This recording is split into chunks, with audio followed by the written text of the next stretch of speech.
अस्सलामुअलैकुम व्यूवर्स, कैसे हैं आप सब लोग। उम्मीद करती हूँ कि सब ठीक ठाक होंगे और सभी अपनी फैमिलीज़ के साथ बेहद खुश होंगे। तो चलिए जी, आज की हम लोग रेसिपी स्टार्ट करते हैं। बिस्मिल्लाहिर्रहमानिर्रहीम।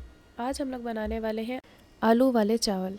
तो जी सबसे पहले हम लोगों ने ले लिया है पैन, जिसमें हम लोगों ने चावल कुक करने हैं। अब मैंने उसके अंदर शामिल कर दिया है 1 पवा कुकिंग ऑयल। यहाँ मैं आप लोगों को रेसिपी बताऊंगी 1 गिलास चावल की। तो जितने चावल होते हैं उसी हिसाब से कुकिंग ऑयल डलता है। अगर आप लोगों ने 2 गिलास बनाने हैं तो 2 गिलास तो यहाँ पे 2 पवे कुकिंग ऑयल के डलेंगे।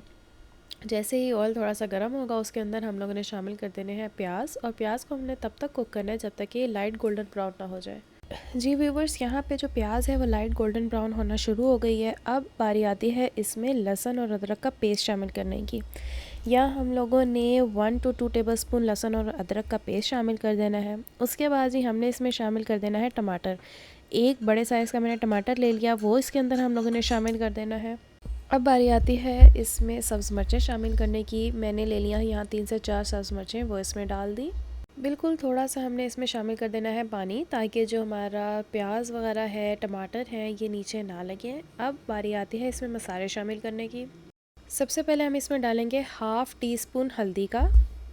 1 टीस्पून हम इसमें शामिल करेंगे खुश्क धनिया पाउडर। 1.5 टेबल स्पून इसमें जाएगा लाल मिर्चों का 2 टेबल स्पून इसमें हम शामिल कर देंगे नमक। 1 टीस्पून हम इसमें शामिल कर देंगे ज़ीरा पाउडर। थोड़ा सा इसमें जाएगा साबित धनिया। अब हम लोगों ने इसको अच्छे से मिक्स कर लेना है सारे मसालों को, ठीक है, प्याज और टमाटर को, और इसकी अच्छी सी भुनाई कर लेनी है। भुनाई करते हुए हमने थोड़ा थोड़ा पानी शामिल करना है, ठीक है, ताकि जो प्याज है, टमाटर है, वो नीचे भी ना लगें और अच्छे से गल भी जाए और इनका एक बेहतरीन सा मसाला बन जाए।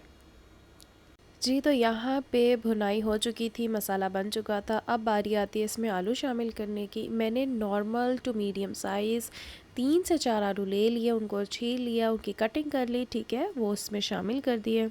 अब हम लोगों ने इसकी भी भुनाई करनी है। पहले हम लोग आलू को भूनेंगे और फिर गलाएंगे। तो जब गलाने की बारी आएगी तो हम लोगों ने थोड़ा सा पानी शामिल करना है, इसको ढक के रख देंगे, ठीक है, 5 to 10 मिनट्स के लिए। आलू अच्छे से गल जाएगा। तो मिलते हैं 10 मिनट के बाद।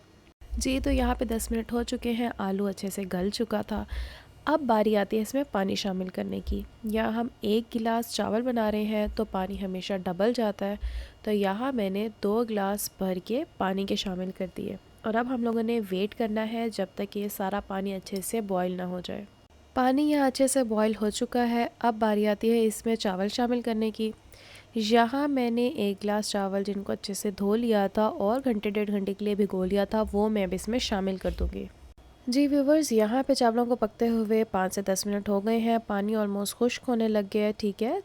और अब बारी आती है इसको दम लगाने की। ये देखिए, जब इतनी क्वांटिटी में पानी रह जाए तो हमने टाइम पे इसको दम लगा देना है। जी मैंने दम लगाया था 25 से 30 मिनट का। दम पूरा हो गया है। ये देखिए, यहाँ पे चावल हमारे प्रिपेयर हो गए हैं। हम इनको अच्छे से कर लेते हैं मिक्स, और इसको कर लेते हैं हम लोग डिश आउट। जी व्यूवर्स, आप लोग भी इस रेसिपी को ज़रूर ट्राई कीजिएगा। इंशाल्लाह you will going to love this. हम मिलेंगे एक नई वीडियो में एक नई रेसिपी के साथ। तब तक मुझे अपनी दुआ में याद रखिएगा। लाइक, शेयर और सब्सक्राइब करना मत भूलिएगा। टिल देन, अल्लाह हाफिज़।